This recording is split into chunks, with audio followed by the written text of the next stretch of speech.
Olá, pessoal, boa noite a todos. Espero que vocês estejam conseguindo me ver e me ouvir. É com muito prazer que começamos pontualmente às 19h30 mais um painel aqui no primeiro Congresso Internacional da Unibras. Meu nome é Tiago Simões, sou professor e coordenador geral aqui da Unibras, da unidade Catalão, Goiás.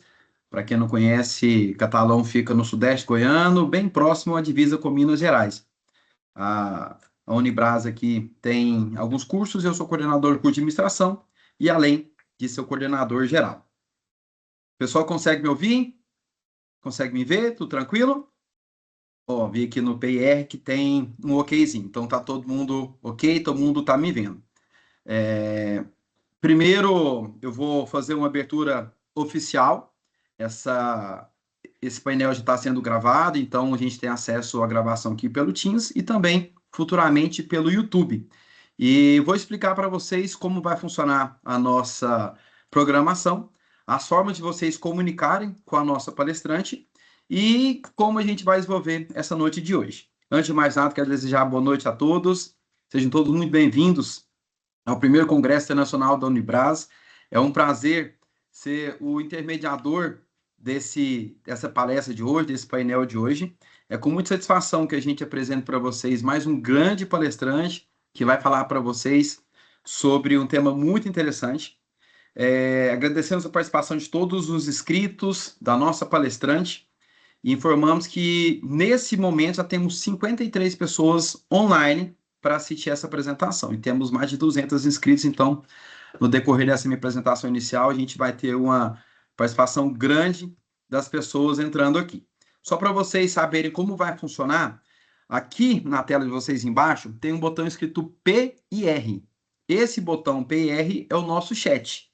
Caso vocês tenham alguma dúvida e principalmente alguma pergunta, vocês podem mandar por esse PIR. Eu vou estar aqui para fazer a intermediação e vou anotar todas essas perguntas e ao final a gente vai fazer essas perguntas para a nossa palestrante. A nossa programação é, agora às 19h35, a gente inicia a apresentação. Essa apresentação tem uma duração prevista de 40, 45 minutos, vai ser no máximo 1 hora. Depois a gente vai ter 1 hora para poder fazer nossas perguntas, considerações, comentários sobre o tema, tá? Então, quem tiver alguma consideração, alguma pergunta, já manda no PIR. E lembrando que vocês não precisam mandar o nome de vocês para a lista de presença. A lista de presença não vai ser pelo chat. No meio da apresentação, eu vou disponibilizar para vocês um link. Nesse link, vocês vão preencher lá o nome de vocês, a unidade de vocês, para poder colocar a presença. Então, não precisa colocar aqui no chat. Eu vou colocar um link para vocês marcarem a presença de vocês, tá bom? Então, a gente começar exatamente no horário do nosso cronograma. É com muito prazer que apresento para vocês a nossa palestrante, Tatiana Trinchet. Ela é CEO da Constelar, com 25 anos de carreiras no terceiro setor de entretenimento, no terceiro setor e entretenimento. É empresária, produtora e consultora de leis de incentivo, formou-se em artes cênicas e especializou-se em branding. Seu portfólio estão mais de 120 prêmios e 44 produções culturais realizadas e dezenas de eventos com grandes marcas. De 2017 até 2022, fundou e desenvolveu as áreas de comunicação e patrocínios da PetroRio, PRIO, a maior produtora independente de óleo e gás do país. Foi membro do Comitê de Gestão de Projetos e desenvolveu projetos como Teatro PetroRio das Artes, Exposição 35 anos de Laura, Festival Arte por Toda Parte, entre outros, atingindo mais de 100 milhões em mídia orgânica ao longo de sua trajetória. De 2016 até 2020, realizou a gestão do projeto Ceará Show, idealizado em parceria com o Beach Park, que consistia em construir um teatro na Orla de Iracema, na cidade de Fortaleza, e criar um musical sobre o povo cearense. O projeto foi eleito a segunda maior atração do estado do Ceará, pela TripAdvisor, e empregou centenas de artistas e técnicos locais ao longo de 3 anos. De 2004 a 2010, administrou o Tablado, um dos maiores celeiros de talento do país. Foi curadora e diretora de produção dos grandes clássicos Maria Clara Machado e revelou inúmeros talentos para a televisão. É com grande prazer que eu convido para esse painel a nossa palestrante Tatiana Trinchê, para falar sobre o tema Lei de Incentivo Fiscal, o papel transformador das empresas para o desenvolvimento social do país. Tatiana, muito boa noite. Seja muito bem-vinda a esse painel. E é com um grande prazer que eu faço o intermédio e vou apresentar a você e esse tema para todos os nossos alunos da Unibras, para o YouTube e principalmente levar conhecimento e conteúdo para todos os nossos alunos. Eu vou pedir para você tirar o mute, porque eu mutei você para poder começar, e desejo a você uma ótima apresentação. Bem, gente, boa noite, muito prazer a todos, obrigada, Thiago, pela apresentação.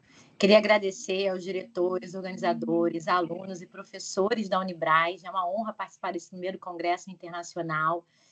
Agradecer também ao doutor Alexandre Chine Neto, que nos indicou para essa palestra, e especialmente a professora Sam e o professor Rosival, por terem topado entrar nessa jornada juntos.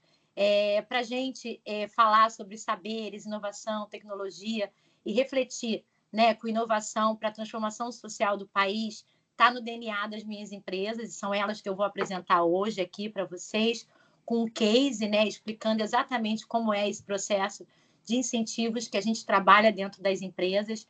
E a transformação social, ao longo da minha trajetória, ela é protagonista, né? Ela nos obriga a pensar em como as empresas podem assumir esse papel também de protagonista, como eles podem ser coautores de políticas públicas no nosso país.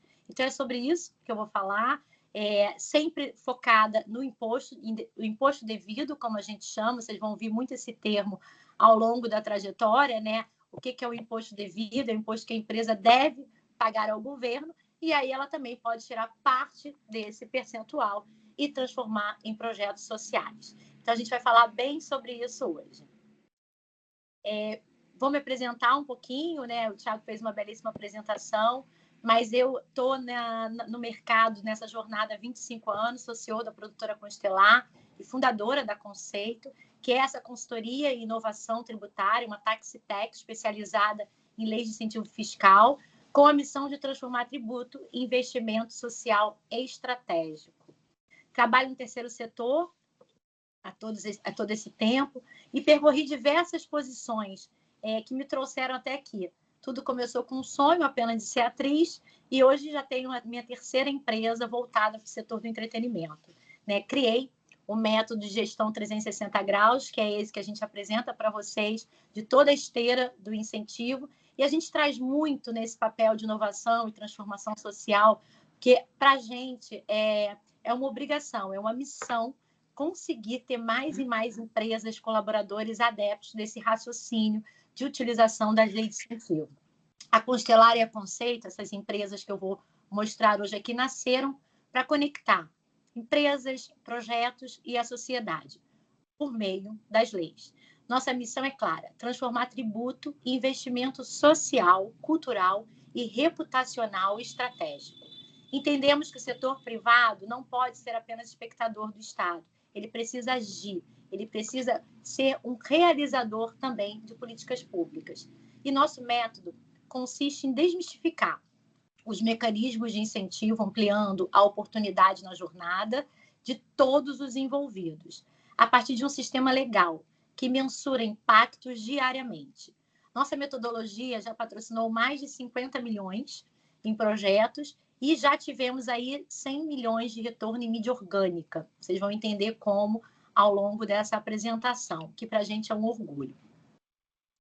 A Constelar, o Quem Somos da Constelar, a gente intitula ela como uma agência de inteligência sociocultural. Conforme eu falei para vocês, eu estou há 25 anos no mercado. Eu comecei como produtora, realizando e tendo ideias, realizando projetos, e aí muito limitada ainda numa entrega de logomarca, numa entrega que se relacionava ali com o patrocinador.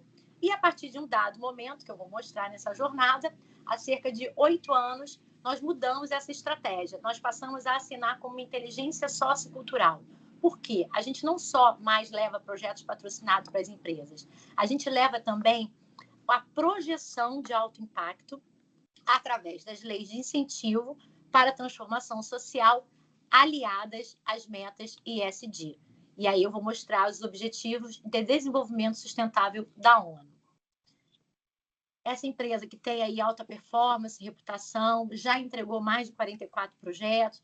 Somos muito premiados na área de cultura no eixo Rio-São Paulo. E o que fazemos, né? Transformamos ideias em sonho e realidade.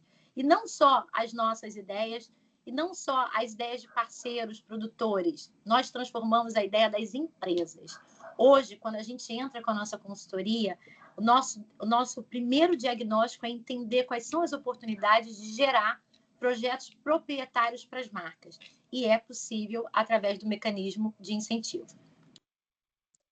Somos curadores, especialistas e gestores de todo o processo dessa cadeia, né? Entregamos projetos que beneficiam a sociedade, agregam valor à marca, geram visibilidade e, principalmente, a reputação aos stakeholders. A gente vai desde o colaborador, do fornecedor, ao principal investidor de uma empresa.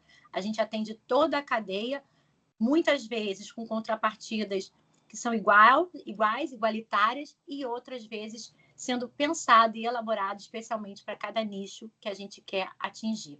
Nos honramos, temos um portfólio já bastante vasto ao longo dos últimos anos, e nossos cases, o principal case que a gente vai trazer hoje é o da PetroRio, que assina hoje como PRIO, porque nos últimos 8 anos eu estive à frente da área de incentivos e de comunicação da empresa. Então, a gente traz um case muito proprietário, que deu muito certo, que a empresa segue colhendo os louros dessa estratégia toda trabalhada aí nesses últimos anos com eles. Hoje, a Constelar, né, a gente teve que fazer uma divisão entre as empresas, né?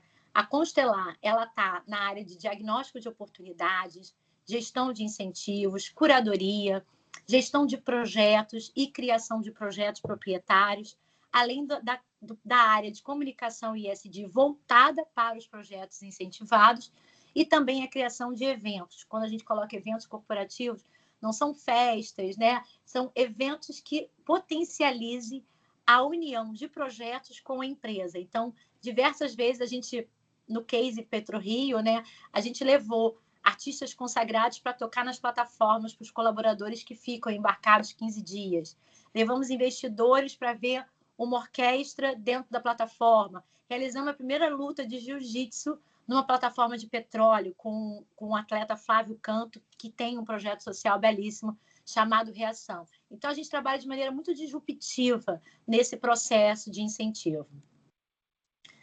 O GAP, né, onde tudo isso começa, ao longo dessa trajetória, eu criava grandes projetos, chegava para a gente projetos excelentes de grandes artistas, e a gente sempre esbarrava no mesmo problema: captação. Primeiro, as empresas não sabiam utilizar. Eu venho de 25 anos de mercado, desde o meu primeiro projeto, eu assinei um projeto de incentivo, e as empresas não sabiam utilizar essa verba, né? Ficava geralmente na mão das grandes estatais. A gente tem Petrobras, Correios na época, Vale, são as empresas que sempre contribuíram com o incentivo do país. Mas as empresas privadas, que tinham grande potencial, que têm também grande potencial, elas não se movimentavam muito para usar esse incentivo. Então, eu vislumbrei, né, num dado momento, a importância de construir algo para ensinar as empresas a utilizar essa verba devida e que é de direito de todos. Então, o GAP começa aí, e fomos sentindo também ao longo dos anos que as pessoas tinham muita insegurança jurídica. Então, o nosso processo de consultoria, ele parte, né, de uma educação. A gente faz um rebranding, né, um rebranding da marca, quando ele vai usar a sua marca para o incentivo, e a gente também faz a mudança de mindset, né, de mentalidade dos gestores, dos colaboradores de uma empresa, para que todo mundo abrace essa oportunidade e, de fato, a gente consiga fazer um projeto de sucesso ao longo de uma esteira de mais ou menos um ano. Tá? Um processo de incentivo, ele dura mais ou menos um ano. Eu não sei se vocês, o que vocês sabem sobre leis de incentivo e principalmente sobre a Lei Rouanet, mas assim, a Lei Rouanet ela não é um privilégio, ela não está nem aí para espaços de abuso. É importante falar isso, porque muitas vezes, né, justamente ela vai sendo retratada. É, na verdade, uma das mais sólidas políticas públicas que a gente tem. Ela foi criada no governo Collor em 1991 e ela estabelece finalidades claras: democratizar o acesso, preservar o patrimônio, formar plateias, apoiar artistas e fortalecer a economia criativa do país. O funcionamento é muito simples, né? A gente escuta muitas coisas, mas o funcionamento é simples. De um lado, nós temos o produtor, que vai lá e cadastra o seu projeto, a sua ideia, dentro de regras assim super minuciosas. Depois, a gente tem o lado do Ministério, que avalia aquele projeto também de maneira muito criteriosa. Ele leva mais ou menos 90 dias para aprovar a tua ideia e para a tua proposta virar projeto. E quando é que a sua proposta vira projeto? Após diversas análises, nós chegamos no momento em que o projeto está apto a captar. No Diário Oficial é documentado que aquele projeto tem um número, e aí o produtor vai ao mercado buscar o seu patrocinador. Então, também desmistificando um pouco de que os artistas recebem o dinheiro do governo, né? Isso não acontece, né?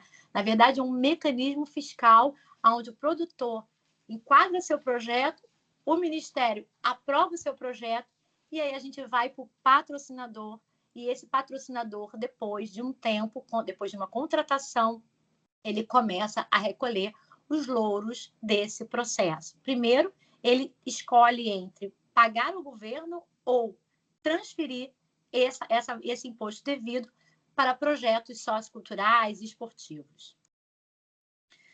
Aqui tem a Conceito, né? A Conceito nasce desse gap, que é essa startup, que tem essa inteligência social. Hoje a gente chama ela de Tech, é uma inovação para a gente também. E ao longo dessa trajetória, assim, a gente foi entendendo que a cultura não é só entretenimento, né? Ela é economia, ela é inclusão, é transformação social e reputação para as empresas. Então, ela nasce nesse gap, nessa lacuna que eu enxerguei, onde muitas empresas, de fato, não conseguiam estabelecer essa relação com os produtores, e a gente acessa hoje os mecanismos das empresas com muita segurança jurídica e clareza de impacto. E essa é a nossa missão: descomplicar, aproximar e potencializar o que é de direito de todos. Aqui vocês vão ver os pilares de atuação hoje dessa TaxTech, né? A gente entra com diagnóstico da empresa, a gente estabelece com a área fiscal e financeira todas as frentes, as oportunidades que a empresa tem de utilização de incentivo. Depois a gente passa para essa inteligência fiscal, elaborando os projetos e fazendo uma customização dos pilares da empresa. Então, se a empresa quer atingir projetos de sustentabilidade, nós vamos ao mercado capturar esses projetos. Se a empresa quer atender a cultura, vamos atender a cultura, esporte e por aí vai. Depois a gente implementa toda essa estratégia através de um sistema proprietário que nós temos. E, por último, a gente começa, de fato, a gestão do projeto. Uma vez um contrato assinado entre patrocinador e proponente, começa a esteira dessa gestão. Nós fazemos todo o acompanhamento, né? Tudo que o produtor ou o proponente, né? Produtor e proponente é a mesma coisa na lei de incentivo, né? Tudo que eles ali colocaram, nós vamos acompanhando e fazendo essas ativações disruptivas para poder conectar ambos os lados.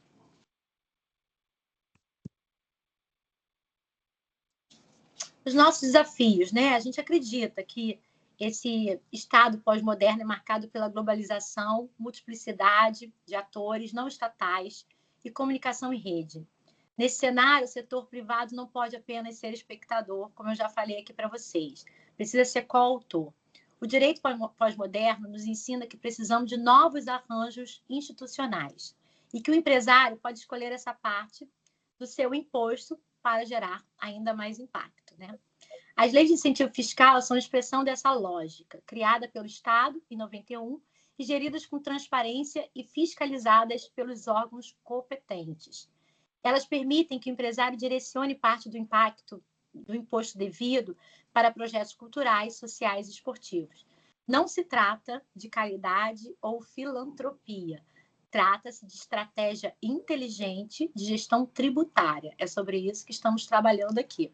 Vocês sabiam, assim, eu vou fazer aqui uma enquete para os nossos alunos, né? Vocês sabiam que qualquer empresa de lucro real pode doar 10% do seu imposto devido para esse tipo de projeto? Sendo que 4% podem ser destinados para cultura, 2% para esporte e os demais 1% eles são distribuídos em reciclagem, acessibilidade e inclusão, lei do amparo ao idoso, lei de amparo à infância e juventude e também a pesquisas de oncologia. Então, é muito mais vasto esse universo do que só a cultura. Então, a empresa continua pagando o mesmo imposto e o que muda é a decisão do recurso, aonde ele vai ser aplicado. E todos os benefícios sociais que essa inteligência traz para ele também, né? Em termos institucionais, de reputação, agregando valor e despertando o orgulho silencioso dos seus stakeholders. E por que silencioso? Né? Quando eu implementei esse projeto na PetroRio, a gente tinha uma empresa ainda muito no início, né? A gente tinha pouquíssimos funcionários na época e, de repente, a gente começa a ver o colaborador tendo orgulho da marca que ele é contratado. E isso foi crescendo, né? Então, antes eu tinha uma equipe de voluntários de 20, passou para 100, passou para 500, já tivemos 2.000 voluntários trabalhando em projeto social com a gente. Isso é um orgulho danado que a gente sente também, porque a gente sabe que o processo está dando certo. Nossas metas, a gente está sempre aliado às metas ESG, né? E nossa intenção, nossa missão é cada vez mais levar o nosso know-how para essas grandes empresas. Vou falar um pouquinho sobre a lei, né? Como ela prevê e alguns dados que a gente buscou para vocês, né? Ela assim, a lei é muito severa, né? Ela prevê sanções em casos de fraude e desvio. Pouco se fala sobre isso, mas é muito importante vocês terem esse conhecimento. E o que existe é uma oportunidade legal, transparente e estratégica para empresas que desejam alinhar imposto com alto impacto. E para vocês saberem, desde 92, quando essa lei foi realmente implementada, mais de 32 bilhões já foram investidos somente em cultura. Lembrando que a cultura faz parte de 4% desse processo. Tem ainda aí nossos 6% que também são auditados via ministérios sociais, ministérios do esporte, outras frentes também estão auditando esses números. Só em 2024 foram mais de 3 bilhões de projetos, 3 milhões captados para projetos, ou seja, um número muito expressivo para o nosso governo. E a gente fala aqui também que a cada R$1 investido volta 1,89 para a sociedade. Então, ela gera empregos, ela capacita, ela transforma não só o indivíduo, mas toda a comunidade que esse indivíduo está inserido, né? E uma expressão assim que a gente costuma dizer quando a gente faz esse método de 360 graus é que assim, a gente não está falando só de peça de teatro, a gente está falando de uma gama de possibilidades gigantesca, né? Hoje, né, os projetos de name rights são projetos que cuidam de espaços culturais e também de sedes de times, né? Como a gente tem aí várias arenas hoje tendo name rights, são projetos que são viabilizados pela lei de incentivo. A gente tem peças, a gente tem teatro, a gente tem música, a gente tem cinema, a gente tem festivais, a gente tem atletas sendo patrocinados, a gente tem 2 hospitais no Brasil, que é o Hospital do Amor e a Casa de Saúde de Manduce. São 2 hospitais com atendimentos assim, de 3.000 pessoas por semana, sendo patrocinado via Lei do Idoso. Temos o Fundo da Infância e da Adolescência, que tem assim, milhares de crianças e adolescentes sendo assistidos em todos os estados do nosso país, através de ONG, através, né, de organizações não financeiras, né, que é um marco que precisa ser para que a gente possa, de fato, instaurar essa parceria. Então, a gente tem aí um amplo mercado a ser estudado e que, para a gente, é muito importante trazer clareza para esse assunto, porque é o nosso core business. O que as empresas ganham com isso, né? Aqui a gente vai trazer um pouquinho dos cases que nós realizamos e principalmente focado nessa última empresa, que foi a PetroRio. O que eles ganham com isso? Eles ganham na parte financeira, eles ganham redirecionamento de tributo sem custo adicional. Na parte institucional, fortalecimento da marca em agendas positivas e de alto valor agregado. Na parte social, impacto direto em comunidades, inclusão, acessibilidade e formação cultural. Na parte jurídica, segurança normativa, previsibilidade e conformidade plena. Não há risco de investimento, não há. E na parte do ESG, é a materialização do S, do social, e do G, de governança. Então, isso não é só um discurso, né? É uma prática comprovada ao longo dos nossos últimos 8 anos testando o nosso sistema. Esse primeiro case, a gente traz ele, que também é da PetroRio, para falar um pouquinho para vocês, porque quando eu cheguei na empresa, eu cheguei para pedir um patrocínio. Eu ainda estava lá atrás, naquela mentalidade também de criar um projeto e ir atrás de um investimento. Quando eu chego nessa empresa, eles não sabiam utilizar o recurso. Eu pedi para voltar no dia seguinte, levei o meu estudo, fiz uma apresentação para o CFO da empresa, para gerente fiscal e para gerente institucional e fui contratada na hora. E lá fiquei 8 anos. Então, de zero de utilização de imposto, eu entrego a empresa em 2022 com 50 milhões aportados, 100% do imposto devido, utilizado, 100% quando eu falo é ranqueando todos aqueles impostos, 10% foram utilizados ao longo dos anos, mais de 200 projetos selecionados a nível Brasil, do qual eu fazia a curadoria, eu ia conhecer os espaços, eu fui catalogando projetos que eu acreditava ter fôlego de entrega, porque isso é muito importante também. A gente tem um índice enorme na lei de produtores que inscrevem projetos e que não conseguem captar. Então, mais uma vez, reforça essa missão, que a ideia é expandir essa mentalidade para que esses outros produtores, que talvez não tenham tanto recurso, que talvez não tenham tanto network, consigam também realizar seus projetos. Desses 200, né?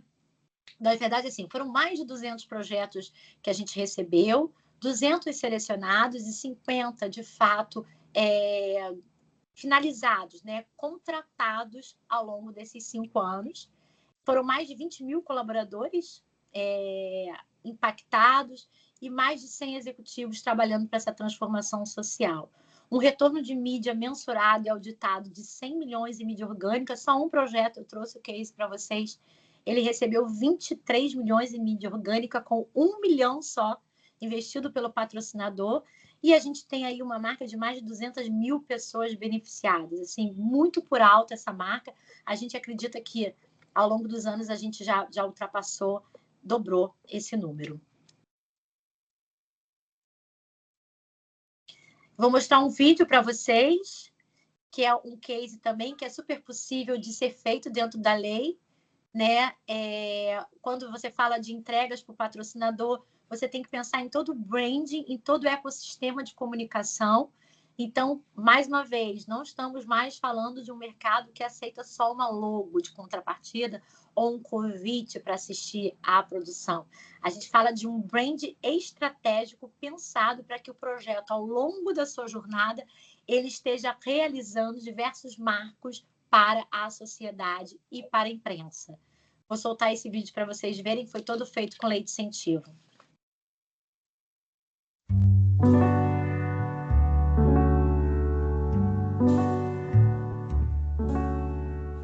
Me fala um pouquinho mais dessa casa maravilhosa aqui.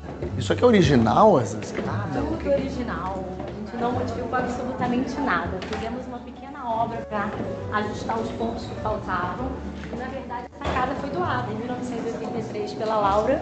E hoje ela abriga 2 teatros, 3 cinemas, uma galeria de arte e espaço para eventos. Esses quadros aqui?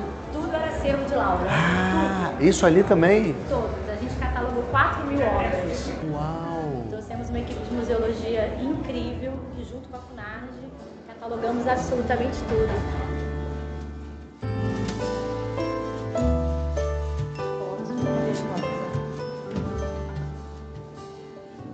Pai de Laura. O Álvaro Alvim. Álvaro Alvim.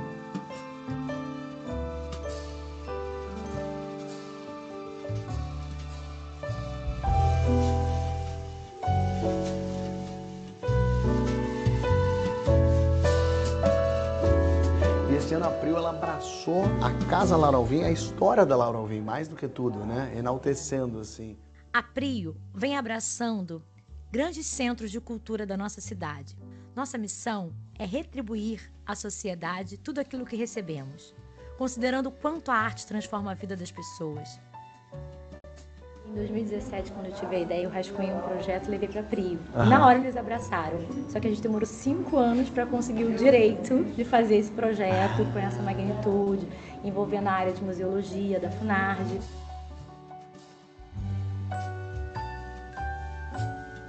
De fato, a gente está deixando um legado para a sociedade desconhecido, uma joia rara. Verdade. Dentro de um ponto super nobre do Rio de Janeiro. Um pedacinho cultural aqui em Ipanema que floresce novamente, né? Floresce na primavera. Que bom.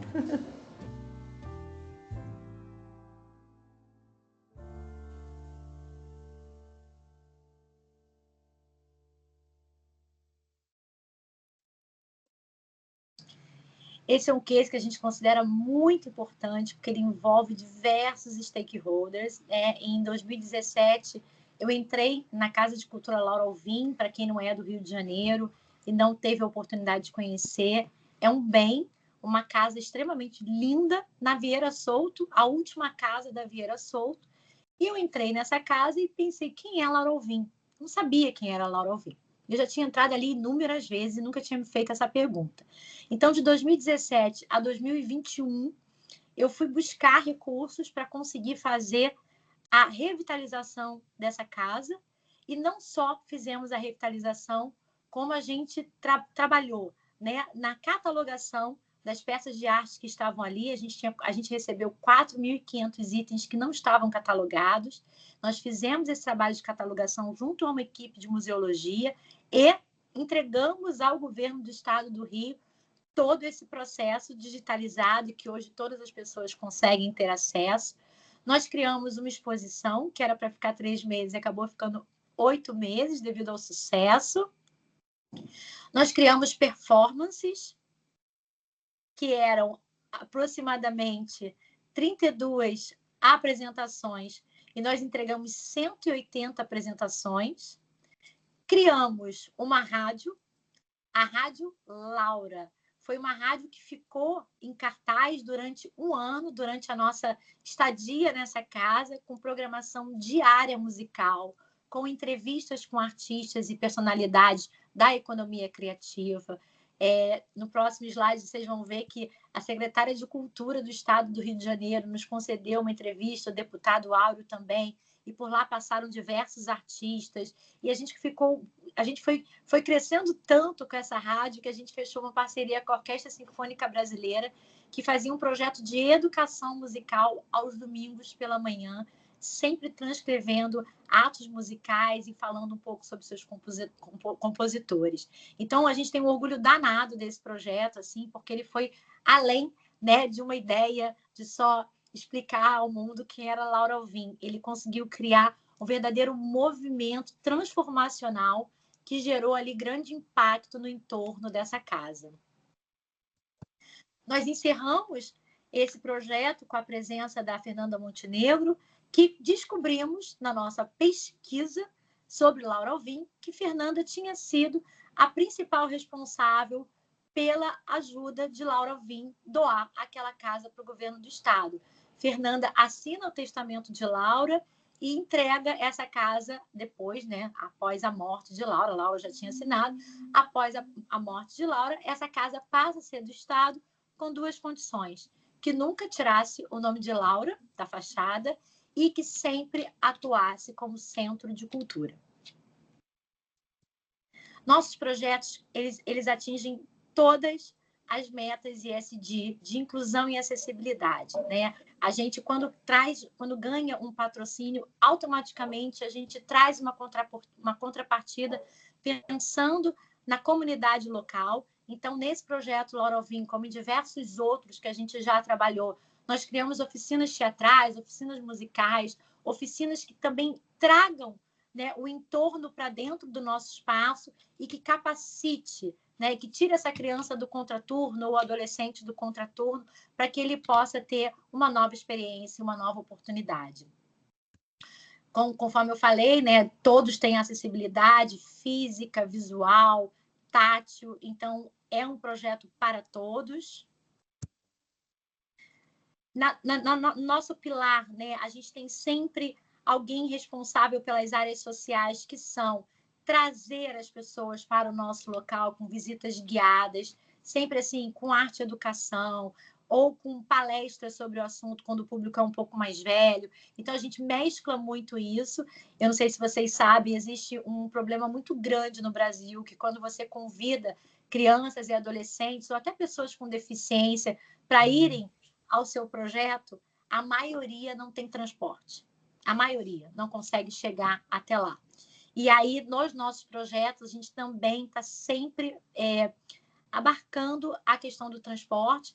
Então, a gente já constrói um projeto sabendo que a gente vai ter um custo para que o nosso público final, que é o público da formação de plateia, né, onde a gente democratiza de fato, consiga consumir esse produto.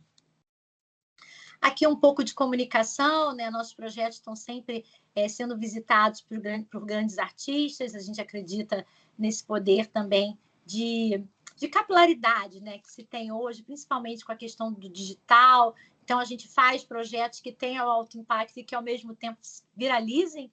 Foi assim com esse projeto, né? A gente ouvia dos cariocas, dos próprios cariocas, né? Eu nunca ouvi falar em Laura Alvim, mas como é que você pensou nisso? Vieram muitas perguntas nesse sentido, e quando, na verdade, a gente está no meio uma das praias principais do país, numa casa belíssima e abandonada, né? No sentido abandonado de visual, né? Abandonado de comunicação. Então, quando a gente chega ali, a gente traz não só os moradores da Vieira Solto, mas como do Cantagalo, da Rocinha, do Vidigal, todo mundo dialogando e percorrendo esse mesmo espaço. O próximo slide, vocês vão entender um pouquinho de como a gente entrega para o nosso patrocinador a área de comunicação, e aí eu vou levando até o ISD para vocês entenderem o mecanismo de comunicação a partir de um projeto incentivado. Então, a gente mensura tudo, né? Foram mais ou menos 120 matérias, foram mais de 8 milhões de retorno financeiro nesse projeto, foram mais ou menos de mídia online, né? Sites, Instagram, mais de 100 menções só na noite de estreia, e o retorno financeiro de mídias online, a gente fala em 3 milhões. Então, a gente está computando aqui 11 milhões de retorno de mídia num projeto que era para durar 3 meses e que ficou 8 meses em cartaz. Aqui um pouquinho do clipe, né? Só para mostrar para vocês a nossa responsabilidade também na comunicação. Vocês veem que o patrocinador está sempre em destaque, o que a gente realizou, as ferramentas que a gente utiliza, as pessoas que a gente envolve para trazer relevância para o projeto e, claro, agregar valor ao patrocinador e ao patrimônio cultural que a gente tem como objetivo. Um pequeno case assim sobre o poder de ter uma estratégia de comunicação. Essa fachada é a fachada da Casa de Cultura Laura Alvim, e como eu disse para vocês, Laura Alvim não deixou claro no seu testamento que ela não podia mudar o nome da casa. E a gente não tinha como fazer nenhuma ativação de comunicação nessa fachada.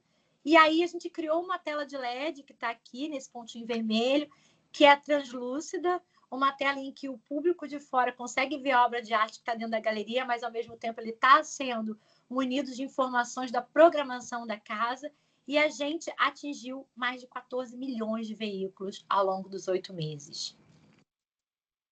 Aqui também um pouquinho de como a gente distribui o nosso plano de comunicação. A gente insere a mídia em telas digitais na orla, em ônibus, em backbus, né? Então, todos os espaços, aqueles clear channel que vão ali alterando a sua programação, a gente impulsiona, né? A gente viraliza também através das mídias de rua para que a gente atinja esse público que é o nosso principal foco. Na parte de editorias, de jornais e revistas, vocês veem que os números são muito altos. A gente capilariza através de anúncios e através de informações que os projetos vão tendo ao longo da sua trajetória. Então, vocês veem, né, só no Extra, 38 milhões de acessos, TecTube, o Globo, Marie Claire. Isso é só da editoria Globo que a gente traz aqui para vocês, mas a gente espalha em diversos meios de comunicação, então a gente tem números muito mais relevantes também quando a gente fala dessa capilarização da comunicação de um projeto incentivado. Aqui as ODSs, e aí muita gente me pergunta, mas como que você consegue unir um projeto cultural com ODS? Eu acredito muito no movimento das coisas, né? A gente tem que sair da inércia. E quando a gente dá o primeiro passo, muitas coisas se apresentam para a gente. Quando eu comecei a pensar nessa união, eu fui fazer uma pós em ESG para entender como é que funcionava esse mecanismo dos Objetivos de Desenvolvimento Sustentável da ONU. Para quem não sabe, eu acho que vale muito buscar essas informações. Na verdade, são 17 objetivos e cada um deles tem assim uma lista infindável de metas a serem atingidas e a gente estudou, né? E a gente estuda a cada projeto nosso quais são as metas que a gente quer atingir. Então, de 17 metas, a gente atingiu 10 metas com esse projeto. E é um orgulho danado mesmo para a gente, porque depois desse primeiro case aqui, a gente entrega à empresa um relatório de sustentabilidade, um relatório dos nossos cases, das nossas metas atingidas, para que eles possam inserir também no relatório de sustentabilidade anual da empresa. Então, a gente está gerando ainda mais impacto com esse incentivo. Um case bem rapidinho para vocês também verem um lado mais disruptivo da nossa forma de trabalhar. Em 2017, eu recebi uma encomenda da empresa PetroRio, que eles queriam ajudar os músicos independentes e a gente, assim, eles falavam, a gente quer dar um salário mínimo para as pessoas que tocam música na rua. E a gente só precisa que eles vistam a nossa camisa. Esse foi o briefing que chegou para mim. E eu fiquei 6 meses debruçada sobre esse briefing sem conseguir entender como eu faria isso de maneira responsiva. Porque eu não conseguia ver eu chegando como gerente, né, de comunicação e incentivo de uma empresa, pegando músicos de rua e colocando apenas uma camisa e dando um salário. Eu achava que estava muito solto, como eu costumei chamar a ideia na época. E ao longo de 6 meses trabalhando nessa ideia, surgiu o Festival Arte por Toda Parte, que foi um sucesso estrondoso na época aqui no Rio de Janeiro. Por quê? Nós fizemos um trabalho diferenciado, nós lançamos um edital de música nos principais jornais do estado, recebemos mais de 400 músicos inscritos. No próximo slide vocês vão ver os números desse projeto. E aí, ao invés de eu fazer uma única noite de festival, eu dividi ele em 9 noites. E a cada noite a gente trabalhava um estilo musical, sempre pensando em propagar cultura. E foram diversas, vão ver, tem um slide que vocês veem todos os estilos reunidos, mas o mais interessante que foram, a gente conseguiu com 1 milhão, foi o investimento para esse projeto. A gente conseguiu fazer 9 edições, foram 35 shows de novos talentos, ou seja, nós lançamos 35 bandas no mercado. A gente convidou artistas consagrados, como Baby do Brasil, Neguinho da Beija-Flor, pessoas que foram lá validar aqueles grupos que estavam, então gerando também uma oportunidade, um acesso para essas pessoas que só tocavam na rua, ou dentro do metrô, ou num barzinho, enfim.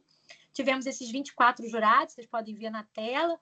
Foram mais de 150 músicos beneficiados ao longo do processo, 5.000 pessoas passaram pelo festival, porque, na verdade, a gente fez um teatro na zona sul do Rio de Janeiro e a entrada era gratuita. Então, assim, o dia que mais lotava o shopping era o dia do nosso festival, porque a gente colocava 500 pessoas para dentro e mais ou menos 200 pessoas ficavam de fora. A gente fazia no sistema de senhas e a gente foi vendo aquilo crescer ao longo das edições e viralizar. Foi assim, um projeto que viralizou e a gente recebeu grandes nomes presenciais para assistir, sabe? Diretores de grandes marcas, todo meio de comunicação veio conversar com a gente sobre esse processo. Então, aqui, para a gente, é o maior case de investimento e retorno de mídia.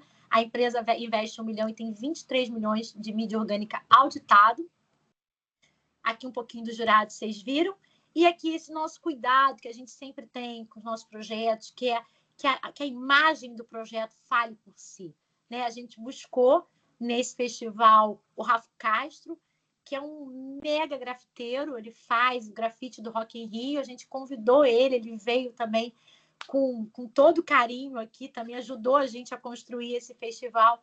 E vocês veem que nas novas edições a gente começa com a Batalha do Real, que era um duelo de meninas do rap, né? Depois a gente passa para o rock, o jazz, a fanfarra, a MPB, fizemos edição especial para as crianças, levamos ao final desse festival, né? Trouxemos da Bahia, né? Na verdade, a gente apoiava uma ONG na Bahia, que chama Orquestra Neujubá, trouxemos cerca de 100 adolescentes para tocarem aqui no festival ao vivo no Rio de Janeiro, também gerando mais impacto para eles e gerando para a gente ainda mais relevância nesse projeto. Então, eu acredito que com excelência e responsabilidade, né, a gente conecta esses profissionais e clientes, transforma o produto final em boas memórias. A gente acredita muito na memória afetiva. Eu posso também fazer aqui uma outra enquete com vocês, qual marca ficou na memória afetiva de vocês por ter entregue algo que impactou emocionalmente ou no relacionamento de vocês? Eu lembro que antes de eu fazer esse festival, eu pensava muito no evento que tinha acontecido no Rio de Janeiro, que chamava Free Jazz Festival. E foi um evento que me impactou. E Free era a marca de um cigarro na época, né? Então, ninguém esquece do Free Jazz Festival aqui na cidade. Então, você vê o poder, né, que uma marca tem quando ela consegue ranquear todos os seus pilares e entregar com excelência um produto cultural, social, esportivo. Isso se aplica a todos os projetos. Aqui um pouquinho do que eu acredito ser, né? Eu acho que o nosso trabalho ele é realmente medido pela quantidade de arrepios, sorrisos e lágrimas que a gente provoca. A gente trouxe para vocês hoje 2 cases grandiosos, mas assim, com 44 produções entregues, eu tenho desde infantil a peças com artistas consagrados, e eu fico muito comovida quando a gente escolhe um tema assertivo e que a gente coloca no palco para falar com crianças e adolescentes, e os pais nos param e falam obrigada por essa oportunidade de estar junto com meu filho assistindo um projeto como esse. Então, é para todos. Nossos projetos são feitos para todos, né? Então, a gente fala muito do live marketing, né, que a gente aplica, que é uma disciplina que não tem replay. Então, tudo que a gente faz não tem replay, ou dá certo ou não dá, ou vão ter que lidar com os imprevistos que também acontecem, mas a gente faz com tanto zelo, com tanto cuidado, que até hoje a gente, graças a Deus, não precisou de replay on time. E é isso, né? Assim, eu acredito também demais, né, em inspirar, né? Eu acho que a gente precisa inspirar as pessoas a sair das suas inércias, inspirar pelas ideias. Todo mundo é capaz de criar algo inovador dentro, né, da sua trajetória. Então, esse é o movimento da Constelar, que é fazer pulsar o outro. E a gente acredita que a arte cura, porque a arte é o nosso core business. 25 anos falando sobre arte, 25 anos trabalhando para a arte. E aí a gente fecha aqui dizendo que a arte cura e ela cura de verdade.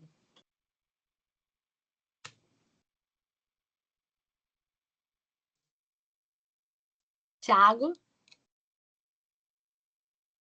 Tatiane, antes de mais nada, parabéns pela sua explicação. A gente já recebeu elogio aqui do Paulo Henrique de Macedo Lopes, que falou que gostou do projeto, a oportunidade que ele oferece. E eu tenho algumas considerações. Eu sou contador e aqui na minha cidade a gente tem alguns doadores. Não sei se você conhece a John Deere, que fabrica implementos agrícolas, a Mitsubishi, que fabrica o carro, né? A Mitsubishi, e a Semoc, que é a mineradora que é bem forte aqui na região e também tem grandes incentivos para essa lei de incentivos, né? Para poder reduzir os impostos. Então, acho que vai dar para contribuir e também tirar algumas dúvidas. Então, eu vou deixar aberto agora o nosso chat, a nossa segunda parte do painel. Quem tiver qualquer dúvida, qualquer comentário, pode colocar aí, que eu vou passar para a Tatiana explicar para a gente. E, especialmente, a realidade da sua cidade. A gente tem aqui, Tatiana, agora, nesse momento, 150 pessoas participando ao vivo. Então, talvez aí em Santo Inês, em Brasília, tem alguma empresa que você vê que faz essa ajuda, esse incentivo, então coloque aqui que eu pergunto para ela, tá? Até o pessoal colocar, eu tenho dúvida para a gente começar. De que maneira a comunicação ESG pode ajudar as empresas a se tornarem mais socialmente responsáveis? Sim, foi naquela esteira que eu comentei com vocês sobre a questão das metas, né, das ODS, né? A gente faz um trabalho ao contrário, né? Hoje, quando a gente constrói qualquer projeto, seja nosso, ou para uma empresa, ou para um proponente, produtor que nos procura, a gente inicia o projeto olhando pelo pilar social. A partir do momento que as metas estão definidas, que a gente acredita que esse projeto tem alcance para essas metas, nós começamos a desenvolver a comunicação de cada uma delas. Então, hoje, quando a gente fala de um projeto como o Laura Alvim, por exemplo, a gente não leva para o mercado apenas o patrocínio da PetroRio ao projeto Laura Alvim. A gente fala também sobre a importância da casa na sociedade, sobre toda a relevância que ela tem a nível artístico. A gente vai entregando os pilares sociais que a gente implementa, a gente agrega, né, a comunidade do entorno, a gente gera emprego, a gente capacita pessoas, a gente cria bem-estar. Todo projeto de cultura cria bem-estar, a gente desfaz, a gente desopila, né, da cabeça da pessoa aquele dia mais massacrante, a gente consegue ter um momento de respiro. Então, eu trabalho muito com cultura, eu acho que é por isso. Primeiro, por ser muito dinâmico e por poder proporcionar sensibilidades, né, proporcionar emoções. Esse é o meu, assim, meu principal tesão em fazer arte, no país principalmente. Então, a comunicação ESG, ela vem nessa reputação. Quando você atinge as metas, automaticamente você já está se posicionando no mercado e comunicando ao mercado que você está agindo em prol desse desenvolvimento que se espera até 2030 por conta da agenda da ONU. Então, não é só ajuda fiscal, né, Tatiana? É também a parte mercadológica, comercial, que a empresa joga o seu nome, né, melhor visto.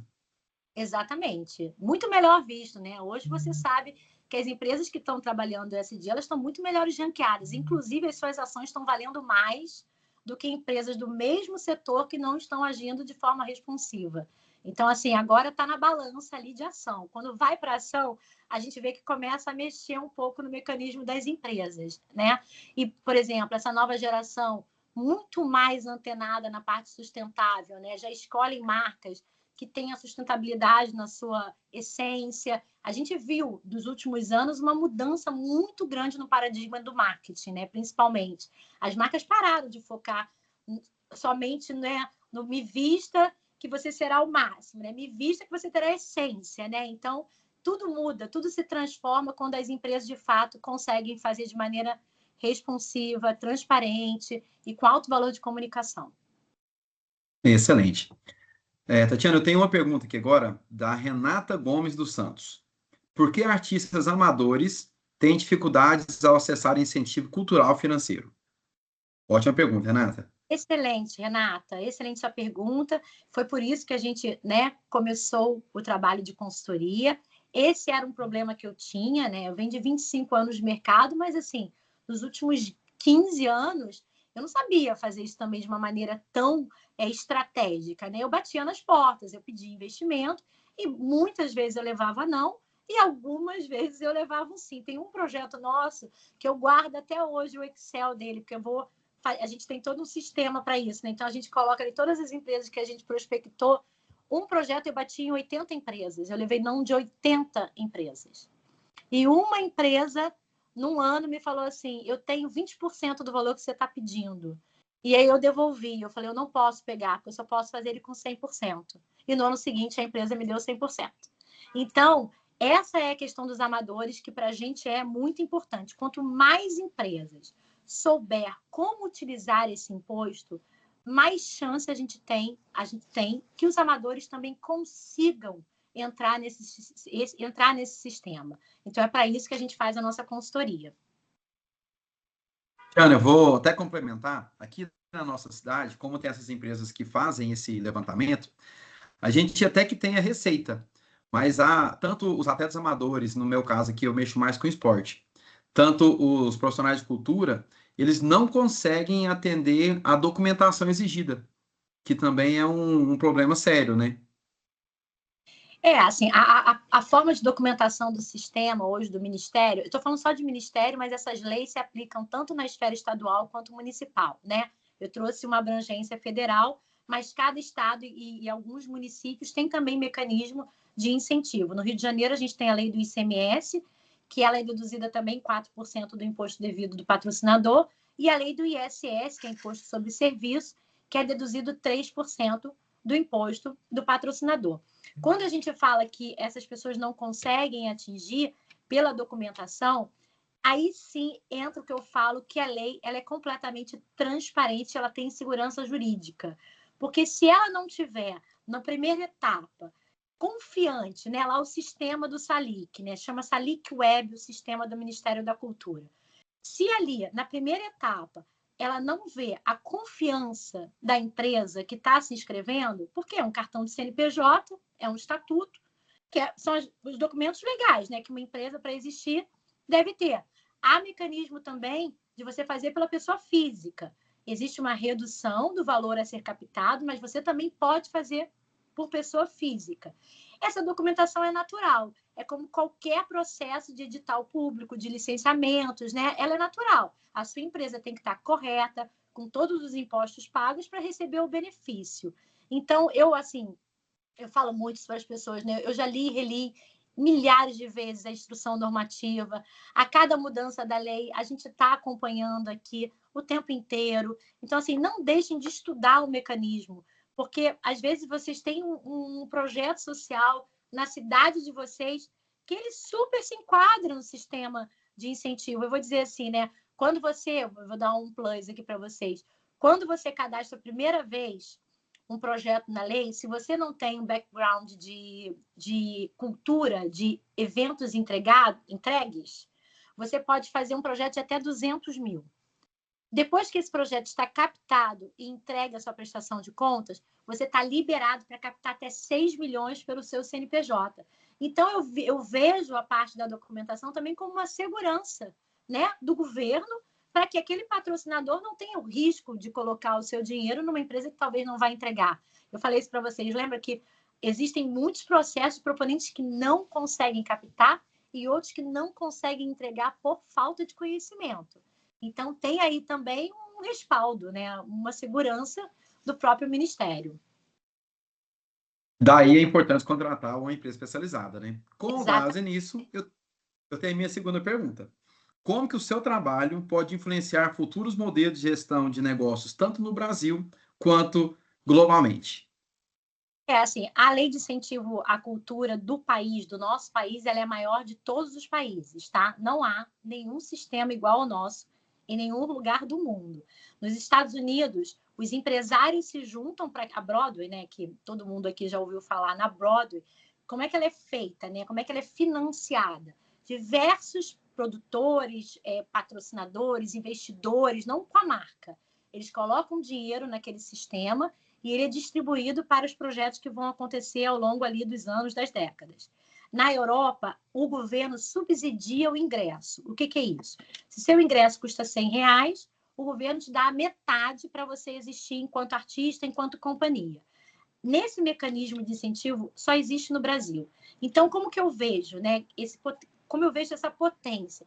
Quanto mais empresas souberem usar, mais a gente vai conseguir chegar na ponta, né? Não vamos falar de artistas amadores, né? Porque o amador ele dá um lugar que eu não gosto de falar, porque se é artista, ele já está vindo com a sua essência, está vindo com o seu trabalho. Então, assim, eu vou conseguir, a minha meta é essa. Quanto mais empresas eu conseguir atender, mais a gente vai chegar nessa ponta. E para o futuro, né? E para, assim, a gente pensa também, por que não levar o nosso mecanismo para outros países? Né? Tem países que têm potencial de crescer a sua cultura e não cresce porque não sabem como. Então, a gente também pensa num futuro, né? Depois aí dessa escala que a gente está fazendo com a Conceito, partir também para uma internacionalização desse modelo, desse método que a gente construiu. Excelente. Começa aqui e vai pelo resto do mundo, né? Eu tenho outra pergunta aqui, essa é muito boa, viu? Iago Felipe Marinho da Fonseca. Muito se fala em superfaturamento e uso indevido da lei de incentivo fiscal. O que fazer para desvincular o incentivo proporcionado pela lei pelas práticas de corrupção e desvio de recursos? Então, como eu falei, o governo não dá dinheiro para ninguém, né? Vamos partir desse princípio, que muito se escuta falar que o governo patrocina. Não, o governo não patrocina, ele torna o seu projeto apto a captar junto a esses patrocinadores. Sobre corrupção, sobre desvio de dinheiro, eu acredito que a gente está num país completamente doente, né? Onde a nossa célula é a corrupção, né? O nosso principal problema hoje no Brasil é a corrupção. Então, eu vejo a corrupção em todas as áreas do país, em todas as profissões, em todos os mercados. Eu não fico à vontade de falar sobre corrupção, porque como eu estou há 25 anos no mercado e eu nunca passei por nenhum processo de diligência ou de glosamento dos meus projetos, eu não sei fazer essa segunda via. Mas acredito sim que tem pessoas que têm outros mecanismos que tentam, né, driblar aí esse sistema. Mas está muito distante da nossa forma de trabalhar. E agora, eu só fico assim, me perguntando, também me pergunto, tá? Qual é o nome da pessoa que perguntou? Iago Felipe. Iago, eu também fico me perguntando, Iago, como é que eles conseguem burlar? Porque o meu trabalho é muito grande no dia a dia. A gente tem 8 pessoas trabalhando full time quando um projeto está acontecendo. São 8 pessoas trabalhando full time numa esteira de produção. O projeto, a gente tem que pagar um fornecedor, você tem que fiscalizar o CNPJ daquele fornecedor para saber se ele tem o KNAI compatível com a rubrica que foi inscrita na lei. Depois você olha para o contrato desse cara, você estabiliza esse contrato, você vai para pagamento, você comunica à lei que aquele dinheiro vai sair da conta, não é sair da conta. Você comunica que você vai ter aquela despesa com aquele fornecedor, você input a nota lá no sistema, a nota vai online para a tua prestação de contas e aí você consegue pagar alguém. Então, assim, eu também me pergunto sobre essas estratégias. Sei e já ouvi dizer que houveram diversos casos desses também, mas, assim, eu acho que é uma minoria diante da grandiosidade que esse país está falando de bilhões que já foram investidos no mecanismo. Então, eu acho que, infelizmente, essa minoria, como existe essa minoria em diversas áreas de outras profissões, acontece e o ideal é criar cada vez mais segurança para que eles sejam banidos. Excelente. Aí mostra também a eficiência e também a legalidade da sua empresa, né, professora? Eu tenho outra pergunta, essa é minha, tá? Você falou que o principal desafio é a captação, né? Vai lá, achar o patrocinador, a empresa que vai acreditar no seu projeto. Você citou o exemplo aí de uma empresa que em um ano queria dar 20% do valor, você convenceu a empresa e depois ele pagou o projeto inteiro. Respondendo também ao que o Iago faz aí, perguntou, aqui na cidade que eu atuo, que eu trabalho, tem uma empresa que trabalha muito com isso, que é a John Deere. Ela é uma marca multinacional e ela divulga muito os trabalhos que ela faz social. Então, ela usa muito isso na nossa cidade, sabe? Ela usa a mídia social, usa a rádio, usa a TV, a rede social, e ela divulga muito aqui na minha cidade, Tatiana. E é um diferencial dela. Então, hoje, o sonho de quem mora em Catalão é trabalhar na John Deere, porque é uma empresa muito organizada e que ajuda a população. E aí, durante a sua apresentação, você... desejoso do stakeholder? O desejo desejoso é esse aí. Isso. Aí eu sou da área de administração. Então, os meus alunos ficam loucos. Tiago, arruma um estágio para mim lá. Tiago, arruma um emprego para mim, porque o sonho do administrador é trabalhar numa empresa muito bem gerida, muito bem organizada. E eles usam muito bem isso. E aí, durante a sua apresentação, você lançou uma enquete. Qual marca ficou na memória efetiva por patrocinar eventos? E aí, para mim, veio John Deere na hora. Que aqui na minha cidade, ela conseguiu marcar o povo catalão, conseguiu marcar a gestão, conseguiu marcar a sua eficiência por ajudar as pessoas da região, por fazer projeto social, projeto esportivo, especialmente por divulgar isso. Tá? Então, respondendo a sua enquete, eu não podia deixar de falar da minha região, da minha cidade aqui. Excelente, excelente. É isso. Você vê, né? Você vê que assim, gera mesmo esse orgulho silencioso. Eu brinco com eu falo de orgulho silencioso, porque é isso. Quando você está inserido numa marca que está trabalhando para o social, está trabalhando para essa transformação de fato e também, principalmente hoje, para se transformar em sustentável, né, para agredir menos o nosso planeta, você tem orgulho dessa marca, você quer fazer parte desse processo. Então, eu acredito muito nas empresas que estão investindo nisso. A vontade que eu tenho é de entrar em cada vez mais ecossistemas de verdade, sabe? De empresas que querem, de fato, levar isso profundamente para o seu ecossistema. Então, aí você vê que a sua empresa já é uma empresa que todo mundo quer trabalhar. E as pessoas têm orgulho de vestir a camisa. Claro. Eu tenho orgulho de ser John Deere.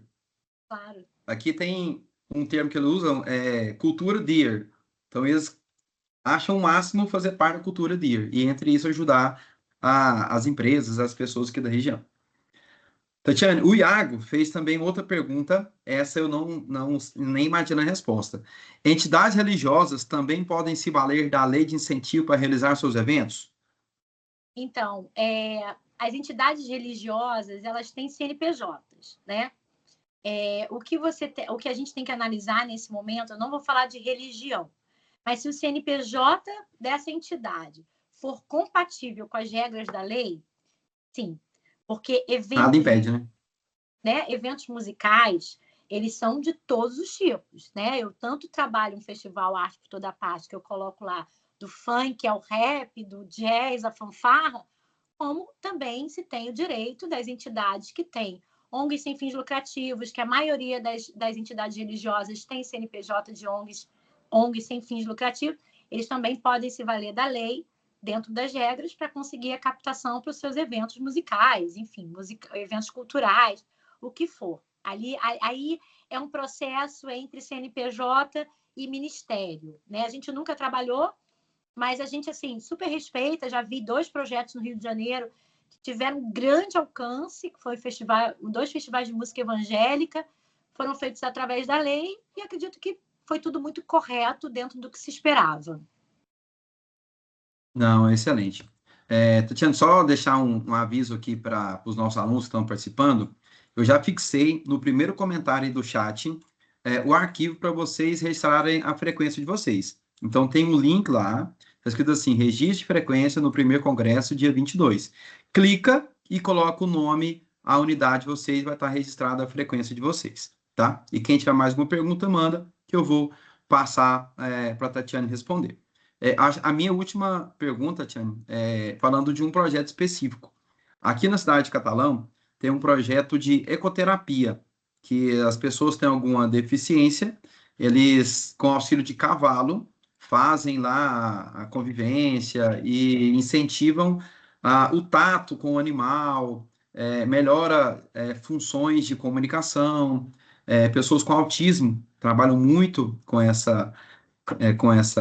grupo aqui da cidade, e foi o primeiro grupo que essa John Deere ajudou. E esse trabalho da John Deere participa até do desfile cívico aqui da cidade. Então, no dia do aniversário, as pessoas que tinham alguma dificuldade de comunicação, por exemplo, desfila de cavalo para toda a cidade ver ele.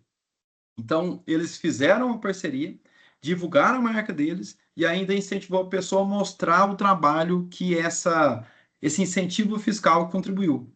Excelente. Então, eu acho que é uma ajuda assim de mão tripla, nem dupla, não é? Todo mundo agradece.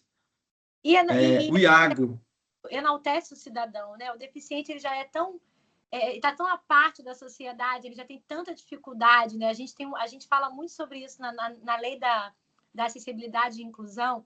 A gente recebe muitos projetos de estruturação de locais públicos, né? O que é? A rampa, que é o mínimo que você pode dar para ter alguém ter o acesso, né? Uma audiodescrição, para que um deficiente possa estar num espaço cultural e receber a informação. O próprio Braille, que ainda é muito utilizado em exposições. Então, assim, você vê que numa ideia como essa, se transforma a cidade inteira e você enaltece as pessoas que, de fato, estão à margem, né, de uma estrutura societária igualitária. Excelente. O Iago Felipe elogiou, muito interessante o tema, parabéns pela iniciativa. Tatiana, não tem mais nenhuma pergunta aqui no chat. Eu fiz as minhas 4, achei que ia ter só 2, acabou que surgiram mais. O tema foi interessante, ficou bacana. Não sei se você tem mais alguma consideração, alguma case para falar. Se não tiver, eu vou partir para encerrar o nosso painel. Não, sim, eu só queria dizer, né, que assim, o Brasil tem artistas, tem produtores, coletivos, ONGs, prontos para entregar cultura, inclusão, esporte, né? E o Estado tem a lei que é essa segurança. Então, vamos fazer a ponte, sabe? O que falta é a gente fazer a ponte. Eu acho que a gente está aqui diante de estudantes, né? Alguns professores, talvez presentes. Então, assim, quando vocês entrarem nas próximas empresas, vocês forem trabalhar, estagiar, pergunta se usam incentivo, né? Levem ideias também para que possa contribuir com a comunidade, né? Acho que o Brasil tanto precisa do empresário, como o empresário precisa da diversidade do nosso país, né? Para inovar, se conectar, expandir e gerar um legado. A gente fala de legado. Então, para a gente está, de fato, atuando na nossa jornada profissional, deixando um legado. E a cada vez que eu falar, a cada palestra que eu der, eu queria plantar uma semente para que os jovens, para as pessoas, os estudantes, possam estar contribuindo com essa semente no futuro. Quero agradecer a todos vocês que estão aqui. Antes de você agradecer e finalizar, eu tenho mais uma pergunta de um professor que é bem entendido da área. Fala. Professora, no padrão Economia Solidária, como bem propaga o professor Saul Singer, é possível que o modelo do Green Bank, onde as oportunidades possam chegar às pessoas menos favorecidas, como empréstimos para os pobres para incentivar o empreendedorismo, como isso é um exemplo ao Brasil? Uma pergunta do professor Reginaldo Torres. Qual é a pergunta? Vou repetir. Não, qual é a pergunta? Como bem propaga o professor Saul Singer, é possível que o modelo do Green Bank, eu não sei qual modelo é esse, onde as oportunidades possam chegar às pessoas menos favorecidas, através de empréstimos para os pobres, para incentivar o empreendedorismo. Como isso é possível no Brasil? Assim, eu não conheço o modelo do Green Bank, então, assim, posso estudar depois, a gente até conversar com esse professor que está fazendo a pergunta, mas, assim, a lei não empresta dinheiro, né? Eu estou entendendo que é um mecanismo financeiro, né, de ajuda na estruturação da vida do indivíduo. A lei não empresta dinheiro. O que a lei faz muito é capacitar, né? Então, na maioria dos projetos que vocês encontram aprovados e captados na lei, sempre há o eixo de capacitação, geração de emprego direto, indireto. São os indicadores que a gente mensura ao longo de um projeto. Financeiro, dinheiro, eu não sei, não é possível na lei, isso eu sei, mas eu não entendi o que está relacionado ao mecanismo. Talvez esse modelo Green Bank seja algo específico, né? Mas eu acho que também mais no sentido de financiamento e não acho que não é ideia, né? Sim, eu também acredito. Mas você pode me procurar, vou deixar meu e-mail aqui, a gente pode conversar sobre esse assunto sem problema algum. E mais uma vez, assim, agradecendo, Thiago, você, a professora Sâmia, ao Rosivaldo, ao doutor Alexandre Chini Neto por nos indicarem para esse projeto, a todos vocês que ficaram aqui com a gente. O nosso @ é Produtora Constelar. A gente tem um Instagram, e se vocês quiserem entrar em contato com a gente, pode mandar direct por lá. A gente vai ficar muito feliz de responder vocês e promoverem vocês a semeadores também, que é o que a gente mais quer. A nossa missão 2026 é semear essa nossa estrutura para mais e mais empresas. Tiane, também quero agradecer a sua participação, pode ter certeza que contribui muito aqui para o evento ser tão grande, e a sua presença com certeza engrandeceu mais ainda o nosso congresso. Agradeço a sua participação, agradeço a participação de todos os nossos alunos, professores e coordenadores que estiveram aqui presentes.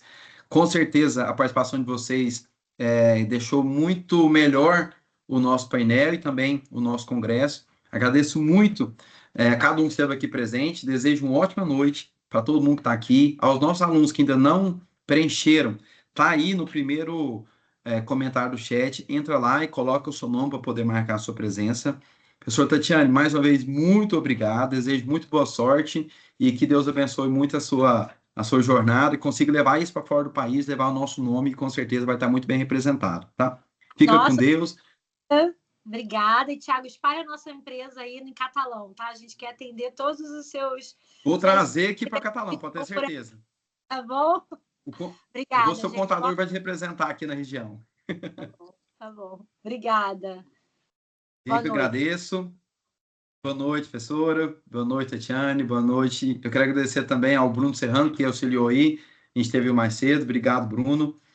Obrigado a cada um que esteve aqui conosco. Eu vou encerrar o nosso evento, mas o link para vocês marcarem a sua presença continua aqui no chat ainda. Agradeço a cada um de vocês que estiveram aqui conosco hoje, que participaram do primeiro Congresso Nacional da Unibras. Foi um grande prazer estar aqui fazendo o intermédio dessa apresentação. Fiquem todos com Deus e até o próximo evento.